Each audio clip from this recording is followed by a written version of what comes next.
like that, like this, like that, like this, like that.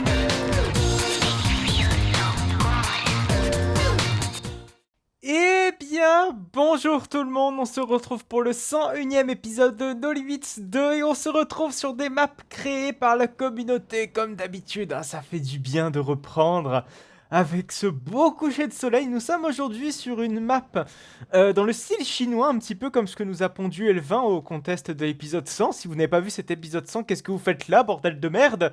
Si vous adorez cette série, n'hésitez pas à aller voir cet épisode 100. C'est un très très long épisode, hein, donc il faut quand même se le manger. C'est un épisode en fait où j'ai demandé à vous de créer un RMC sur la base d'un wooden coaster et on voit donc toutes ces créations ensemble à l'épisode 100. Mais bref, bon, si je pense que vous êtes ici, c'est que sans doute vous l'avez déjà vu et qu'on va reprendre avec des créations absolument magnifiques de la communauté. On commence très très fort aujourd'hui avec un gros Intamin dans le style chinois.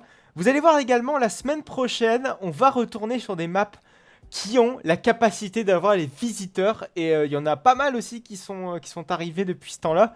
Vous allez voir, il y a eu beaucoup de beaucoup de changements et vous allez voir ça va être absolument superbe. Tout à l'heure, on verra également une recréation de Copyright Strike, mais ce sera pour juste après avec ce bon.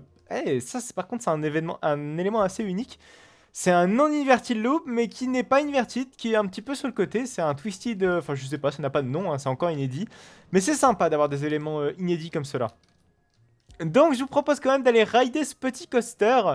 Oh, très joli avec ce beau cerisier très très sympa, ce beau wave swinger. Franchement, les couleurs sont extrêmement jolies. Là, par contre, on se prend les petits lampions dans la gueule. Faire attention, hein, faut baisser sa tête. Et c'est très joli, regardez le train qui passe comme ça sur le côté, c'est absolument fantastique. Donc on va aller tester ce nouveau Zintamin. Ce très très beau Zintamin, très très belle entrée au passage de cette grande roue. Donc quel est son nom? Je crois que c'est Icon ou Con, je crois tout court, je sais pas. Donc visiblement c'est un multi-launch, enfin c'est pas un multi-launch mais c'est un launch en avant, launch en arrière, un petit peu comme sur Panthéon ou sur le futur coaster du parc Astérix, qui ne verra peut-être jamais le jour vu le temps que ça prend cette merde. Voilà, faut de la motivation aussi, hein. Walibi Belgium, on a eu assez. Donc c'est parti, on est dans ces petits jardins japonais absolument très sympathiques, tout jolis aussi également, avec cette magnifique file d'attente. Franchement, la première impression est absolument fantastique. J'adore en tout cas, j'adore beaucoup. Cette file d'attente par contre qui est extrêmement longue, faut vraiment s'armer de patience visiblement. Ok, ouais, par contre cette file d'attente est extrêmement bizarre. Mais bon, vu tout le travail qui a été fourni pour cette création, je pense qu'on va quand même se la taper cette file d'attente. Bon, heureusement, on se tape pas la file d'attente pleine, hein, mais on se tape la file d'attente sans attente. Ça me fait vachement penser également aux files d'attente qu'on a à Energylandia avec l'Intamin et puis le RMC. Oh, par contre, oh, le train il est vraiment très très joli. Pareil, avec les petits portillons personnalisés, c'est absolument fantastique. Par contre, le train, enfin la station est un petit peu bizarre. Généralement, les trains sont pas surélevés comme ça. Généralement, le sol est à la même hauteur que le sol sur les trains. Ça, par contre, c'est un petit peu dommage que ce ne soit pas réaliste jusqu'à ce point-ci. Oh, regardez, avec des petits sacs, des petites lampions, de ride panel. Hop, on va peut-être s'installer tranquillement sur cette place-ci d'Intamin. Oh là là, ça me fait très penser à Konda qui, je l'espère, sera bientôt fait pour moi. Normalement, dès que j'ai la possibilité de m'y rendre, sans problème, j'y fonce. Donc c'est parti, les harnais sont baissés. Les harnais sont baissés. On attend que je pense que le coaster tourne qu'à 2 trains. 3 trains serait peut-être sans doute inutile parce qu'on n'a pas de front block. En tout cas, au milieu du parcours. Bon, c'est généralement pas inutile, hein, mais le gain, on va dire, de débit n'est pas non plus excellent quand on passe de 2 à 3 trains sans frein. Quoi que vous allez me dire, ici, vous avez une section bloc avec ce double launch. C'est super sympa. Et on rappelle, hein, ce sont les switch track Intamin très rapides. Comme on est censé avoir sur le coaster du parc Astérix et comme on a sur Panthéon actuellement à Bajgada ou Williamsburg. Voilà. Petit launch en arrière donc également, qui fait également penser à Pulsar, hein, dans une moindre mesure certes. Enfin dans une plus grande mesure même plutôt. Et même on avait fait un Mac Ride aussi qui est un petit peu dans cet esprit. On sent que ça commence à se copier entre eux chez les constructeurs. Hein. Bon, vous allez me dire, ça a toujours été le cas. Hein. Enfin, pas se copier, mais s'inspirer. Ah, on est sur ce fameux inverted slash non inverted loop. Ah, vraiment très très très très sympa. Ah ouais. Par contre, cet élément là qu'on vient de passer, je pense qu'il va être extrêmement puissant avec l'airtime sur le côté. Oh là là là là. Ah ouais, les éléments sont vraiment audacieux. Oh, on a un petit trim break. Je pense qu'on l'a tous vu. Magnifique trim breaks, mais bon, ces trim breaks parfois sont ma foi nécessaires au vu de la vitesse parfois assez excessive des trains et pour réguler évidemment en fonction des conditions climatiques, le poids des trains, etc. Pour éviter d'avoir un train trop rapide. Donc oui, c'est bien ça, on a bien un coaster qui tourne à deux trains. Par contre, c'est dommage qu'on n'ait pas un petit peu plus d'éclairage comme ça en station, parce que on a quand même un coaster qui a été conçu pour ouvrir visiblement sur la péninsule, enfin sur la péninsule, n'importe quoi, sur le crépuscule. Péninsule, oui, oui, à quel point c'est débile. Et on n'a pas trop d'éclairage comme ça en file d'attente, ce qui est un peu dommage. Par contre, le rendu des lampions est absolument très joli, très fantastique. Je crois que c'est là qu'on a spawné. Après, on est parti ici. Ouais, franchement, c'est encore une belle création, décidément. Je pense que ça va être encore le mot qui va revenir à chaque fois pour chaque création, peut-être. Ça dépend, hein, évidemment, si les créations. Je ne veux pas dire ça non plus à tort et à cri. En tout cas, ne pas dire ça n'importe comment, mais vraiment. Vraiment magnifique, voilà, me fait penser vraiment à cet esprit qu'avait fait Elvin avec Twisted Mushu, son RMC qu'il a fait pour le contest de l'épisode 100. Même si là, très honnêtement, hein, sans rancune, mon cher Elvin, là on est quand même sur un level au-dessus, qui est... et puis aussi, ça demande un temps absolument faramineux de pouvoir concevoir une zone pareille, avec un coaster pareil, avec un fonctionnement pareil, parce que, je rappelle, hein, les out and back comme ça, enfin pas les out and back, c'est les shuttles comme ça, les shuttle coasters sont extrêmement compliqués à concevoir sur une liste 2. Je sais que ça s'est simplifié maintenant à cette époque-ci, mais à mon époque, pour faire un shuttle coaster, c'était absolument l'enfer. Il fallait faire un script, il fallait s'y connaître en script de liste 2. Je crois que maintenant, il y a des programmes exprès pour pouvoir programmer ça de manière beaucoup plus facile. Et ça, c'est quand même bien plus sympa. Donc, je pense qu'on va passer à la création suivante. Avant de passer à Copyright Strike, on va peut-être passer à une autre création avant cela. C'est un spinning coaster. Un spinning coaster. Et lequel? Il s'agit de Daxa. Daxa qui fait un petit peu penser à Sonic Spinball ou celui qu'on a à Chessington World of Adventure. Qui est à peu près de cette même coloris, cette même palette de couleurs. Par contre, on notera la couleur assez ambitieuse des trains en jaune bien flashy. Ce coaster est vachement court, hein, je pense que vous allez le voir. Ah, par contre, il est super esthétique, ça c'est très sympa. Bon, les spinning Maurer, c'est plus ce qui te fait... ça se fait plus beaucoup. Ah, par contre, ouais, là, la gare, il a bien fait son taf. La gare est vraiment sympa, vous voyez, avec cette double... Où on a ici la gare d'embarquement et la gare de débarquement. Très sympa, très optimisé pour le débit. Oh, j'ai très très hâte de faire ce petit spinning coaster.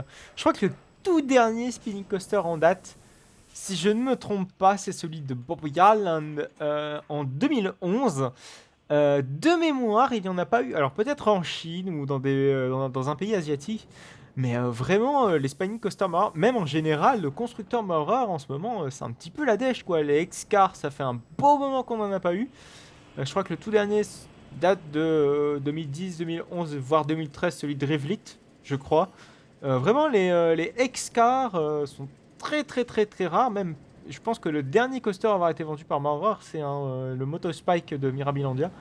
Il faut dire que voilà, souvent maintenant, les Maurer, ce sont des machines pas très très fiables. Hein. Même si, voilà, les Ouijas contredisent un petit peu ce que je veux dire. Je pense que le seul modèle qui vaut vraiment le coup chez Maurer, ce sont les Spinning. En tout cas, je préfère largement les spinning. Vous allez me dire, j'ai pas encore testé les gares slow. On va peut-être éviter d'être mauvaise langue. Mais j'ai pas encore testé les gares slow. Mais après, les gares slow, c'est du face à face. En tout cas, je préfère les Maurer à du Mac. Parce que les Maurer ont une plus grande liberté. Contrairement aux Mac qui sont contrôlés. Après, j'ai pas encore testé notre ami le spinning de Plopsaland. Qui pareil ne va pas tarder, hein. Dès son ouverture j'y fonce, hein. J'avais pas très loin de Plopsaland, donc ça c'est un bel avantage. Tout comme Walibi Belgium, ça c'est un gros avantage encore une fois. Donc dès que notre ami le Extreme Spinning Coaster, donc The Ride to the Happiness by Tomorrowland là, j'y serai également. Bref, en attendant, on est sur du spinning coaster très sympa, alors bon, qui spin un petit peu beaucoup. Bon, mes éléments préférés dans ce genre de coaster, en tout cas dans ce genre de spinning coaster, ce sont les horseshoes. Et là, clairement, on en a quand même pas mal, hein. On a ici, bon, certes, c'est pas un vrai horseshoe, mais ça s'apparente à un horseshoe. Pareil, ouais, il y a beaucoup de... J'aime beaucoup ce genre d'éléments. C'est mes éléments préférés dans les spinning. C'était avant mes coasters favoris, ce genre de petits trucs, hors évidemment, enfin dans les family ou les thrill ride. Après, voilà, je m'amuse plus à catégoriser les thrill ride. Mais j'aime bien toujours faire notre ami Winjazz sans en abuser parce que des fois c'est un peu gerbantron. Ça par contre, ouais, ce genre de support c'est très réaliste, hein. Souvent c'est ce que fait. Même Gerslow fait des supports un petit peu comme ça. On a aussi la Tarantula à notre ami Parque Attracciones de Madrid. Si, à Parque Attracciones de Madrid qui a son gros spinning coaster. Je crois que c'est un des plus gros spinning coasters. Et on va avoir aussi le plus gros spinning coaster, donc il a détrôné Tarantula à Parque Attracciones de Madrid. Si. Avec un spinning coaster qui se situera à Motion Gates. Motion Gates, qui est un parc que j'ai déjà visité. J'ai déjà fait un trip parc nautique dessus. Et je serais très curieux de savoir ce que va donner ce coaster. Ouais, pareil. Là, par contre, on est vraiment bien servi à horseshoe. Et c'est vraiment ce que je préfère dans les spinning. C'est les horseshoe et les gros virages bien relevés. Pas les virages en épingle. Les virages en épingle, ça va bien 2 minutes ou 3-4 fois. Mais à un moment, c'est un petit peu chiant.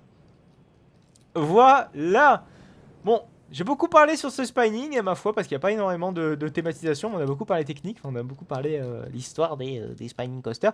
Je pense qu'on va passer donc à la création suivante. La création qui est un petit peu, je pense, la miniature de cette vidéo, c'est-à-dire Copperhead Strike. Évidemment, le coaster de Carowinds. Alors là, mes aïeux, alors là, je vois une belle connerie. Mon cher ami a mis une photo des concept art de Copperhead Strike, en tout cas d'une simulation de Copperhead Strike.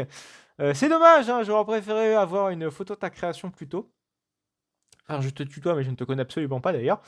Tu es un parfait anonyme pour moi. Donc Copperhead Strike, ou si tu regardes cette vidéo, n'hésite pas à te manifester dans les commentaires, tout comme ceux qui ont créé les précédentes créations, n'hésitez pas à vous manifester dans les commentaires de cette vidéo. Donc, Copperhead Strike est un coaster qui date de 2019, voire 2018, je sais plus. Je crois que c'est 2019, Copperhead Strike, à Carowinds, qui a fait l'objet de moult débats.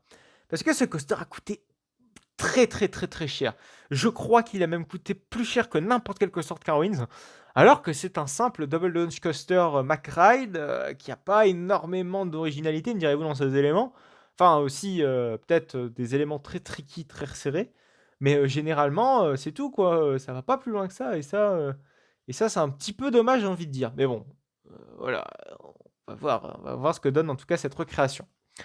Après, vous allez me dire, les multi-launch comme ça, que ce soit Intamin ou que ce soit MacRide, ça n'existe pas aux États-Unis, donc c'est peut-être une bonne chose en tout cas pour nos amis américains qui habitent dans ces contrées-là. Mais pour nous Européens, pour nous Occidentaux, c'est du coaster qu'on a déjà vu avec Taron, c'est du coaster qu'on a déjà vu avec Icon, avec beaucoup de coasters finissant en on. Et Taiga également. Donc, oui, donc du coup, on a pas mal de coasters visiblement de Carowinds qui sont juste derrière. Et ici, on a notre magnifique Copperhead Strike qui, je le rappelle aussi, a fait l'objet d'un partenariat avec Planet Coaster. Et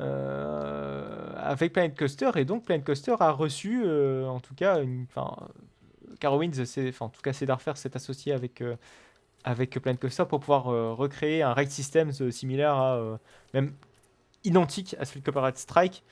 Ils ont également fait ce partenariat pour Steel Vengeance. Voilà, c'était la petite parenthèse. Alors, on a une très très très belle vue sur notre ami Copperhead Strike avec... Oh, ok, je savais pas que la fast track se faisait ici. En plus, on a de très très très belles vues, de très très très beaux points de vue sur le coaster. Alors moi, personnellement, je me serais mis ici avec ma petite caméra. Alors, j'ai la chance, comme j'ai la chance d'avoir une petite GoPro, vous voyez, je la fous ici. Et là, vous avez une très très très belle vue sans être gêné par ce magnifique grillage. C'est l'avantage très honnêtement d'avoir une GoPro pour finir en off-ride, parce que très souvent comme ça vous avez des petits grillages qui sont proches du coaster. Alors, je vous donne mes techniques, hein. Et comme l'objectif d'une GoPro est souvent plus petit enfin, le capteur d'une GoPro est souvent plus petit qu'un maillon d'une grille. Vous la mettez dedans et c'est parfait. Et vous avez votre petit off-ride et ça fait l'objet d'une séquence dans les tripes parconautique. Voilà, en tout cas j'aime beaucoup faire ça, c'est ma petite technique. Alors je sais pas pourquoi, mais j'avance pas très très rapidement, peut-être parce que j'appuie pas sur Shift. C'est beaucoup mieux. J'appuie sur CTRL comme un babache. Comme on dirait dans ma région. Alors, magnifique, on a le gel hydroalcoolique pour bien nous faire dire il y a le Covid. Ouais, parce que je crois que les dernières fois qu'on avait. Je crois que l'épisode 99 était tourné hors Covid. C'est vous dire à quel point ça date.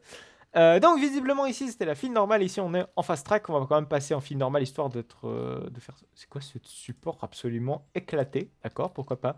Je pense que c'est une erreur de sa part. En tout cas, un oubli. Ma foi, ça arrive, même au meilleur. Donc, on fait la file d'attente. On va peut-être skipper tout ça. Ouais, parce que ça sert absolument à rien en soi. Enfin, en tout cas, de mon point de vue. En tout cas, de votre point de vue en tant que viewer. Contrairement à notre ami, le premier coaster qu'on a fait, style chinois. Ah, par contre, ici, oh, putain, je vois des belles merdes quand même. Hein. Mais bon, c'est pour faire un background. Pourquoi pas, me direz-vous. Alors, ce qui est bien, c'est qu'il y a mis aussi. Bon, ce qui est bien. Ça nous rappelle les mauvais souvenirs du Covid. Enfin, même si c'est encore pas des souvenirs pour l'instant, c'est encore d'actu. Par contre, ouais, c'est chiant ça, on passe à travers. On a les. Ok, d'accord. Ok, on a carrément les rangs condamnés. Pourquoi pas, écoutez, hein, pourquoi pas. C'est un choix, ça rajoute du réalisme. Merde, ça c'est l'arrière. Peut-être aller au premier rang. C'est moi ou il y a. Ouais. Il y a deux rangs là côte à côte qui sont condamnés. Ouais. Ouais, ça me paraît un peu bizarre. Bref. On va omettre ça et je veux bien rider le coaster, mais où sont les trains? J'ai pas vu un seul train tourner depuis le début. Comment cela se fait? Y a pas un train? Alors attendez. Ah, je comprends mieux. Je comprends mieux pourquoi il n'y a pas de train. Tout simplement parce qu'il faut en rajouter. Bon, tant pis, on va faire ça manuellement. C'est moi. Ah, j'ai l'impression d'avoir des bruits personnalisés. Pourquoi pas? Oh là là là là là, il y a des petits soucis. Oh là là là là, on l'a vu le rail, mais bon, on va peut-être se planquer les yeux. Par contre, on a vu aussi le petit, le petit volet du storage qui s'est levé. Et ça, c'est super sympatoche. Ouais, par contre, ouais, pareil, hein, le bogie du train qui passe comme ça, qui est en collision, c'est pas sympa. Ah, par contre, le Zyrocar a été modifié, c'est absolument fantastique. Merci, merci, merci. Bon, du coup, on va le faire tourner un train, le coco, parce que, ouais, on va pas s'emmerder non plus. On va pas s'emmerder non plus à mettre les trois trains. Nous, ce qu'on veut faire, c'est surtout le rider et voir l'expérience on ride. Est-ce qu'il a fait le pré-show ou non? On va savoir ça dans quelques instants. Oh, c'est magnifique! On a des bruits perso. C'est fantastique. C'est absolument fantastique. On va peut-être se mettre... merde. En on-ride, je voudrais bien. Voilà. On ouvre les harnais. Bon, c'est dommage qu'on ait les mannequins crash testers, alias. C'est parti. On dispatch. Bon, malheureusement, le support a encore bien déconné ici. C'est parti, la petite Ortline Roll. Alors, est-ce qu'il y a le pré-show?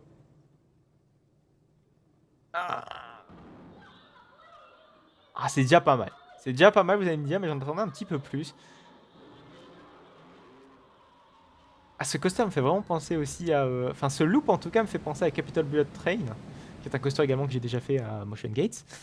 Avec son loop très très très très rond, qui offre de belles sensations de jet.